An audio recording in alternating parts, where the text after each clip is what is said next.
வணக்கம் நண்பர்களே, இன்றைக்கி வாங்க ஒரு சூப்பரான ஒரு மட்டன் குழம்பு செய்கிறத பார்க்கலாம். அதுக்கு தேவையான பொருள்லாம் எடுத்து வச்சுக்கலாம்.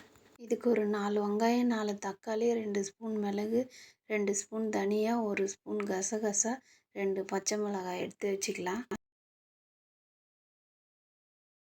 ஸ்டவ் பற்ற வச்சு கடாயில் எண்ணெய் ஊற்றி வெங்காயம், தக்காளி, தனியா, மிளகு, கசகசா, பச்சை மிளகாய் எல்லாத்தையும் போட்டு கடாயில் வதக்கி ஆற வச்சு மிக்ஸி ஜாரில் போட்டு அரைச்சி பேஸ்ட்டாக எடுத்து வச்சுக்கலாம்.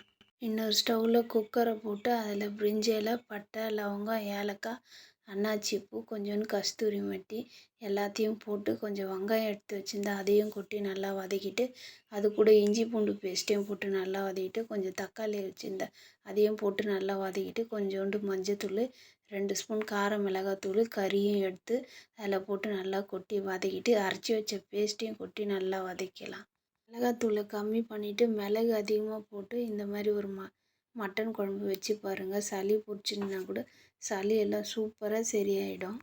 இதுக்கு தேவையான அளவு தண்ணி ஊற்றி குக்கரை மூடி ஒரு 6 விசில் விட்டு எடுத்துக்கலாம். எடுத்துட்டா சூப்பரான மட்டன் குழம்பு ரெடி. கொத்தமல்லி தூவி இறக்க வேண்டியதான். மறக்காமல் ஒரு சப்ஸ்கிரைபும் லைக்கும் பண்ணிவிடுங்க, கமெண்ட் பண்ணுங்கள். பாய். அடுத்த வீடியோவில் பார்க்கலாம்.